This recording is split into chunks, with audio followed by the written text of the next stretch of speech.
오늘 통독본문은 사무엘하 19장부터 21장입니다. 압살롬과의 전쟁의 후유증은 감추어 있던 지파 간의 분열을 드러냈습니다. 이 분열의 골은 이스라엘 역사 속에 더욱 깊어져 결국 솔로몬의 죽음 이후 남북으로 갈라지게 됩니다. 21장에서는 또 다른 감추어진 것이 드러납니다. 사울이 하나님 앞에서의 언약을 깨뜨리고 기브온 사람을 죽인 죄였습니다. 그 결과 하나님은 그 죄로 하늘의 문을 닫고 비를 내리지 않으셨고 사울의 후손 7명의 목숨이 그 대가로 지불된 후에야 하나님은 그 땅을 위해 기도를 들어주셨습니다. 감추어진 것이 하나님 앞에서 드러나지 않는 것이 없습니다. 사무엘하 19장. 백성들이 요압에게 말했습니다. 왕이 압살롬 때문에 너무 슬퍼하며 울고 계십니다. 다윗의 군대는 압살롬과의 싸움에서 이겼으나 그날은 오히려 모든 백성에게 슬픔의 날이 되고 말았습니다. 그것은 백성들이 왕께서 자기 아들 때문에 매우 슬퍼하신다는 이야기를 들었기 때문입니다. 백성들은 성으로 살며시 들어갔습니다. 그들은 마치 전쟁에서 지고 도망친 사람들 같았습니다. 왕은 자기 얼굴을 가리고 내 아들 압살롬아, 압살롬아, 내 아들아, 내 아들아 하고 외치며 소리 높여 울었습니다. 그때의 요압이 왕의 집으로 들어가서 왕에게 말했습니다. 오늘 왕께서는 왕의 모든 군대를 부끄럽게 만드셨습니다. 그들은 오늘 왕의 목숨을 구해 주었습니다. 그들은 왕자들과 공주들과 왕비와 후궁들의 목숨도 구해 주었습니다. 그런데도 왕께서는 왕을 미워하는 사람을 사랑하시고 왕을 사랑하는 사람들을 미워하심으로 그들을 부끄럽게 만드셨습니다. 오늘 왕께서는 왕의 지휘관들과 군인들이 왕에게는 있으나 마나한 사람들이라는 사실을 분명하게 보여주셨습니다. 압살롬이 살고 우리 모두가 죽었더라면 왕께서는 오히려 기뻐하셨을 것입니다. 자, 이제는 나가셔서 왕의 종들을 격려해 주십시오. 살아계신 여호와께 맹세드리지만 왕께서 나가지 않으시면 오늘 밤에 왕의 곁에 남아있을 사람은 아무도 없을 것입니다. 그렇게 되면 왕께서는 젊은 시절부터 지금까지 당해온 모든 어려움보다 더욱 큰 어려움을 당하게 되실 것입니다. 이 말을 듣고 왕은 성문으로 나갔습니다. 그러자 왕이 성문에 나왔다는 소식이 퍼졌고 모든 사람들이 왕을 보러 나왔습니다. 압살롬을 따랐던 모든 이스라엘 사람들은 자기 집으로 도망쳤습니다. 이스라엘의 모든 지파 사람들이 서로 다투기 시작했습니다. 그들은 이렇게 말했습니다. 왕은 우리를 블레셋 사람과 우리의 다른 원수들로부터 구해주었다. 그러나 지금 왕은 압살롬 때문에 이 나라를 떠나 있다. 우리가 왕으로 세운 압살롬은 이제 싸움터에서 죽고 말았다. 우리는 다시 다윗을 왕으로 세워야 한다. 다윗 왕은 제사장 사독과 아비아달에게 사람을 보내어 이렇게 말했습니다. 유다의 장로들에게 말하시오. 나는 내 집에서도 모든 이스라엘 백성들이 왕을 왕궁으로 다시 모셔오자고 말하는 소리를 들었소. 그런데 그대들은 어찌하여 왕을 왕궁으로 모시는 일에 가만히들 있는 거요? 그대들은 나의 형제요, 나의 집안 사람들이요. 그런데 어찌하여 그대들은 왕을 다시 모시는 일에 아무 말이 없소. 그리고 압살롬을 따랐던 아마사에게 말하시오. 그대는 내 집안 사람 중 한 사람이요. 내가 그대를 군대의 사령관으로 삼겠소. 만약 내가 요압 대신 그대를 군대의 사령관으로 임명하지 않는다면 하나님께서 나에게 벌을 주셔도 좋소. 다윗이 모든 유다 백성의 마음을 움직였습니다. 유다 백성은 하나같이 마음이 모아졌습니다. 그들은 왕에게 사람을 보내어 이렇게 말했습니다. 모든 신하들과 함께 돌아오십시오. 그리하여 왕이 요단강까지 돌아왔을 때 유다 사람들은 길갈로 와서 왕을 맞이했습니다. 그들은 왕이 요단강을 건너는 것을 도와주려 했습니다. 게라의 아들 시므이는 베냐민 사람이었습니다. 시므이는 바후림에 살았습니다. 시므이는 유다 사람들과 함께 서둘러 내려와서 다윗 왕을 맞이했습니다. 시므이와 함께 베냐민 사람 1000명도 왔습니다. 사울 집안의 종인 시바도 왔습니다. 시바는 자기 아들 15명과 종 20명을 데리고 왔습니다. 그들은 모두 서둘러 요단강으로 내려가서 왕을 맞이했습니다. 사람들은 요단강을 건너서 왕의 가족이 유다로 돌아오는 것을 도와주었습니다. 그들은 왕의 마음이 기쁘도록 애를 썼습니다. 왕이 강을 막 건너려 할 때에 게라의 아들 시므이가 왕에게 나아왔습니다. 시므이는 얼굴을 땅에 대고 왕 앞에서 절을 했습니다. 시므이가 왕에게 말했습니다. 내 주여, 저의 죄를 마음에 품지 말아 주십시오. 왕께서 예루살렘을 떠나셨을 때 제가 저지른 죄를 기억하지 말아 주십시오. 저의 죄를 제가 압니다. 그래서 요셉의 집안 중에서 제가 제일 먼저 내려와서 왕을 모시는 것입니다. 내 주 왕이시여. 그러나 수르야의 아들 아비새가 말했습니다. 시므이는 죽어야 합니다. 시므이는 여호와께서 기름 부어 세우신 왕을 저주했습니다. 다윗이 말했습니다. 수르야의 아들들이여, 이 일이 그대들과 무슨 상관이 있어? 그대들은 오늘 나와 원수가 되려 하고 있어. 오늘은 이스라엘에서 아무도 죽임을 당하지 않을 것이요. 오늘은 내가 이스라엘의 왕이 된 날이 아니요. 그리고 나서 왕이 시므이에게 말했습니다. 너는 죽임을 당하지 않을 것이다. 왕은 이처럼 시므이에게 약속을 했습니다. 사울의 손자인 무비보셋도 다윗 왕을 맞이하러 내려왔습니다. 무비보셋은 왕이 예루살렘을 떠난 날부터 평안히 돌아올 때까지 발도 씻지 않고 수염도 깎지 않고 옷도 빨지 않았습니다. 무비보셋이 예루살렘에서 왕을 맞으러 왔습니다. 왕이 무비보셋에게 물었습니다. 무비보셋아, 너는 어찌하여 나와 함께 가지 않았느냐? 무비보셋이 대답했습니다. 내 주여, 저의 종 시바가 저를 속였습니다. 저는 시바에게 나는 다리를 저니 나귀의 안장을 채워다오 나귀를 타고 왕을 따라가겠다 하고 말했습니다. 그러나 시바는 저를 속이고 저에 대해 왕께 거짓말을 했습니다. 내 주 왕이시여, 왕께서는 하나님이 보내신 천사와도 같으신 분입니다. 그러니 왕께서 판단하시기에 옳은 대로 결정하십시오. 제 아버지의 모든 집안은 내 주 왕 앞에서 죽어 마땅했으나 왕께서는 저를 왕의 식탁에서 함께 먹는 사람들 가운데 앉혀주셨습니다. 그러니 이제 저는 왕께 더 바랄 것이 없습니다. 왕이 무비보셋에게 말했습니다. 그만두어라. 너와 시바가 땅을 나누어 가져라. 무비보셋이 왕에게 말했습니다. 시바에게 땅을 다 주십시오. 저는 내 주 왕께서 집에 평안히 돌아오신 것만으로도 만족합니다. 길르앗 사람 바르실레가 로글림에서 왕을 배웅하기 위하여 요단에 왔습니다. 바르실레는 80살이나 된 아주 늙은 사람이었고 아주 부자였습니다. 바르실레는 다윗이 마하나임에 머물러 있을 때 왕을 돌보아 주었습니다. 다윗이 바르실레에게 말했습니다. 나와 함께 강을 건너서 예루살렘으로 갑시다. 그러면 내가 그대를 돌보아 드리겠소. 그러나 바르실레가 왕에게 대답했습니다. 제 나이가 얼만지 아십니까? 제가 왕과 함께 예루살렘으로 갈 수 있다고 생각하십니까? 제 나이가 80살입니다. 저는 먹고 마셔도 맛을 모를 만큼 늙었습니다.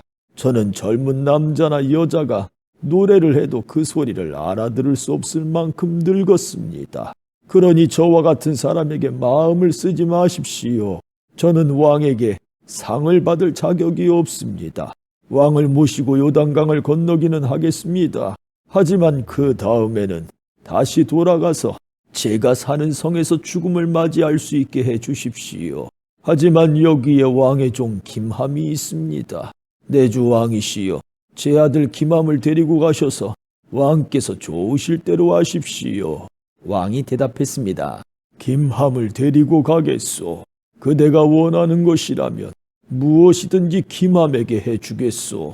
그리고 그대가 내게 원하는 것도 다 그대에게 해주겠소. 모든 백성은 요단강을 건너갔습니다. 왕도 바르실레에게 입맞추고 그에게 축복한 뒤 강을 건너갔습니다.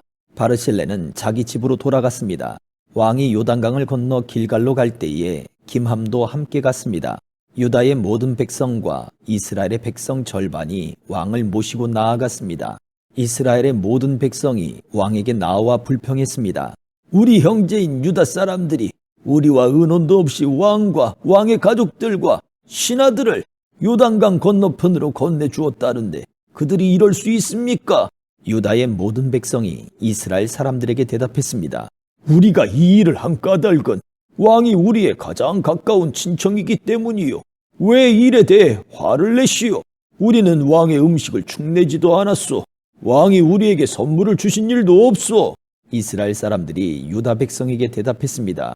이 나라 안에서 우리의 지파수는 10이나 돼요. 그러므로 우리는 여러분보다 다윗 왕에게 더 많은 것을 요구할 수 있어. 그런데 한 지파밖에 안 되는 여러분은 우리를 무시했소. 우리의 왕을 다시 모시는 일에 대해 어째서 우리와 먼저 상의하지 않았소? 그러나 유다 사람들은 이스라엘 사람들보다 더 강력하게 말을 했습니다. 20장. 비그리의 아들이며 이름이 세바인 남봉꾼이 있었습니다. 세바는 베냐민 지파 사람이었습니다. 세바는 나팔을 불면서 이렇게 말했습니다. 우리는 다윗과 상관이 없다. 우리는 이새의 아들에게서 얻을 것이 없다. 이스라엘 백성아, 모두 자기 집으로 돌아가자. 그리하여 모든 이스라엘 백성이 다윗을 떠나 비그리의 아들 세바를 따랐습니다. 그러나 유다 사람들은 요단강에서 예루살렘에 이르기까지 자기 왕의 곁을 떠나지 않았습니다. 다윗은 예루살렘에 있는 왕궁으로 돌아왔습니다. 전에 다윗은 왕궁을 지키기 위해 후궁 10명을 남겨둔 일이 있습니다. 다윗은 그 후궁들을 잡아다가 별실에 가두고 보초들을 세워 놓았습니다. 후궁들은 죽을 때까지 그 집에 갇혀 살았습니다. 다윗은 그들에게 음식을 주기는 했지만 그들과 함께 잠을 자지는 않았습니다. 그들은 죽을 때까지 과부나 다름없이 살았습니다. 왕이 아마사에게 말했습니다. 유다 사람들에게 3일 안으로 나에게 나오라고 전하시오. 그리고 그대도 함께 오시오. 그리하여 아마사는 유다 사람들을 부르러 갔습니다. 그러나 아마사는 왕이 정한 기한을 넘겨버렸습니다. 다윗이 아비새에게 말했습니다. 우리에게 비그리의 아들 세바는 압살롬보다도 더 위험하오. 내 부하들을 데리고 가서 세바를 뒤쫓으시오. 세바가 강하고 튼튼한 성을 찾기 전에 어서 서두르시오. 세바가 강하고 튼튼한 성에 들어가게 되면 잡을 수 없게 돼요. 그리하여 요압의 부하들과 그렛 사람과 블렛 사람 그리고 모든 군인들이 아비새와 함께 갔습니다. 그들은 예루살렘에서 나와 비그리의 아들 세바를 뒤쫓았습니다. 요압과 그 군대가 기브온의 커다란 바위에 이르렀을 때 아마사가 나와서 요압을 맞이했습니다. 그때 요압은 군복을 입고 있었고 허리에는 띠를 차고 있었습니다.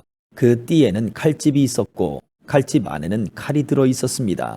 요압이 앞으로 나서면서 그 칼집을 풀어 놓았습니다. 요압이 아마사에게 말했습니다. 형님, 모든 일이 평안하시오.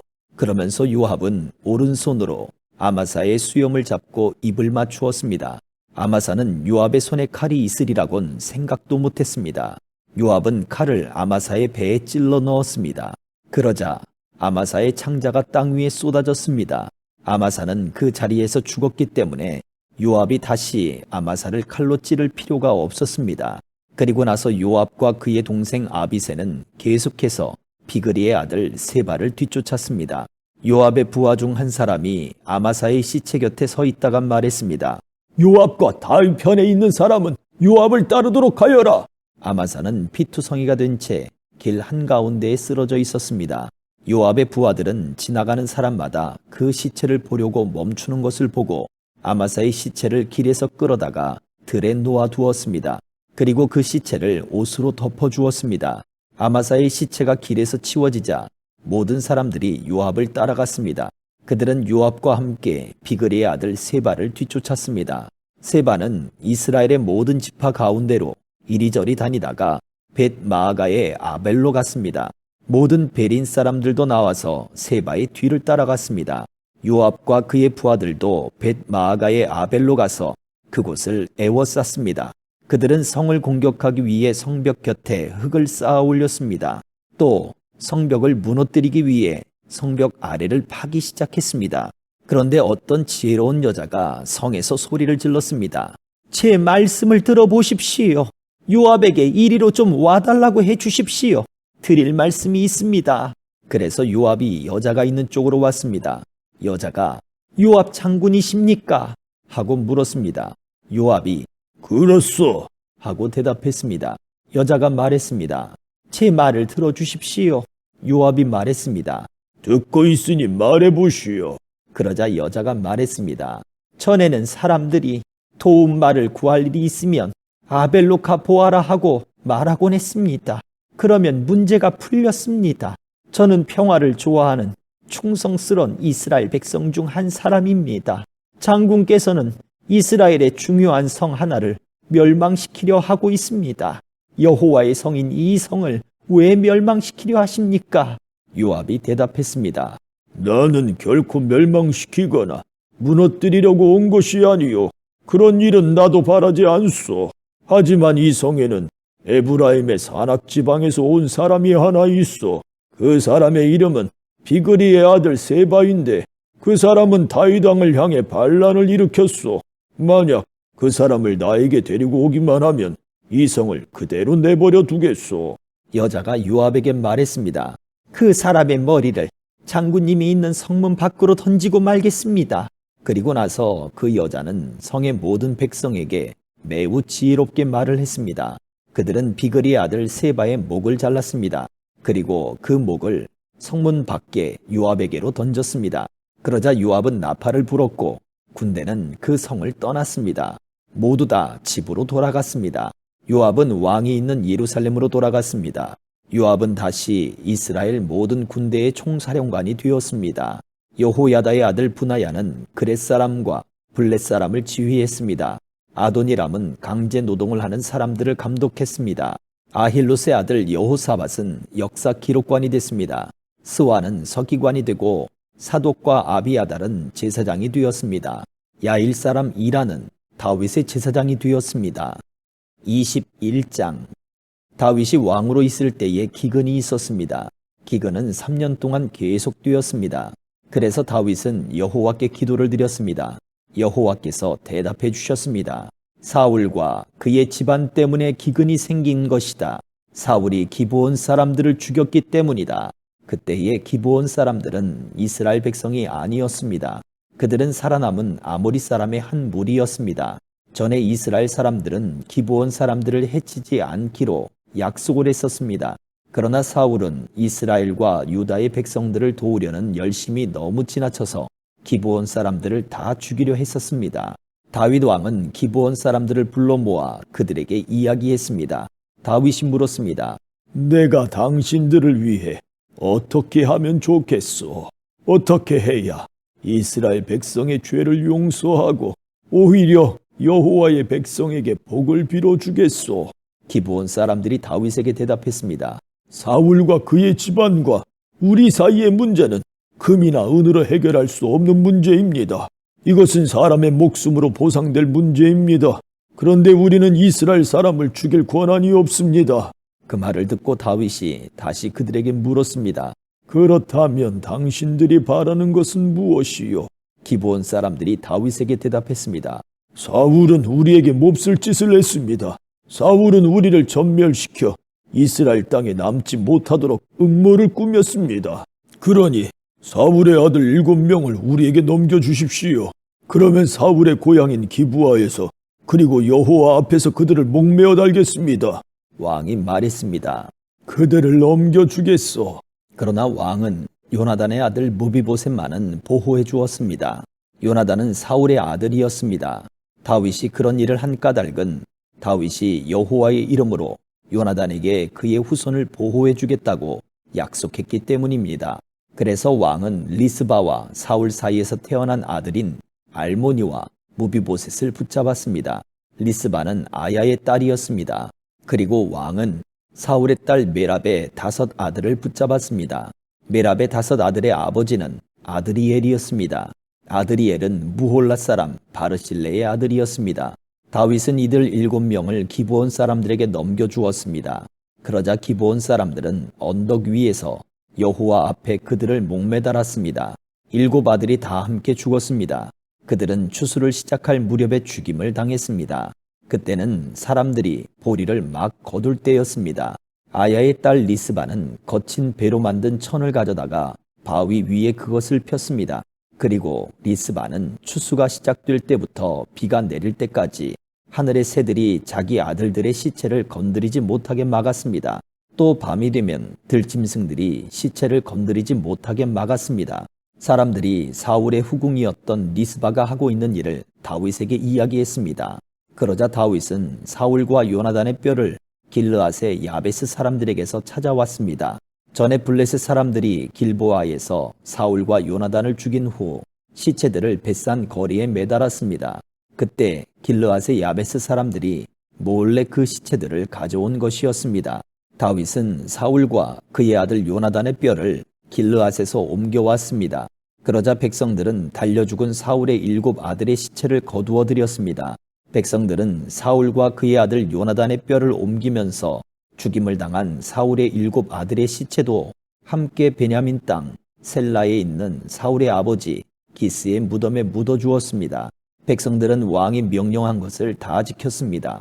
그러자 하나님께서 그 땅 백성들의 기도를 들어주셨습니다. 블레셋과 이스라엘 사이에 또다시 전쟁이 일어났습니다. 다윗은 자기 부하들을 거느리고 블레셋 사람들과 싸우러 나갔습니다. 그러나 다윗은 지치고 약해졌습니다. 거인의 아들 중에 이스비브노비라는 사람이 있었습니다. 이스비브노브의 놋쇠창은 무게가 300세겔 가까이 나갔습니다. 이스비브노브는 또 새 칼을 가지고 다윗을 죽일 계획을 세웠습니다. 그러나 스루야의 아들 아비새가 이 블레셋 사람을 죽이고 다윗의 목숨을 구해 주었습니다. 그때에 다윗의 부하들이 다윗에게 한 가지 다짐을 받으려 했습니다. 그들이 말했습니다. 다시는 우리와 함께 싸움터에 나오지 마십시오. 만약 왕이 돌아가시면 이스라엘의 등불이 꺼지는 것과 같습니다. 그 후 곱에서 다시 블레셋과 싸움이 있었습니다. 후사 사람 십부게가 거인의 아들 중 하나인 삽을 죽였습니다. 그 후 곱에서 또다시 블레셋과 싸움이 있었습니다. 베들레헴 사람 야레 오르김의 아들 엘하나니 가드 사람 골리앗의 동생 라흐미를 죽였습니다. 그의 창은 배틀째만큼 컸습니다. 가드에서도 또다시 전쟁이 일어났습니다. 거기에는 굉장히 큰 거인이 있었습니다. 그 사람의 손가락은 한 손에 6개씩 있었고 발가락도 한쪽에 6개씩 있었습니다. 그러니까 그 사람의 손가락과 발가락은 모두 24개였습니다. 이 사람도 역시 거인의 아들이었습니다. 이 사람은 이스라엘에 맞서 싸우다가 요나단에게 죽임을 당했습니다. 요나단은 다윗의 형인 삼마의 아들이었습니다. 이들 4사람은 모두 가드에 사는 거인의 아들들이었습니다. 그들은 모두 다윗과 그의 부하들에게 죽임을 당했습니다. 아멘.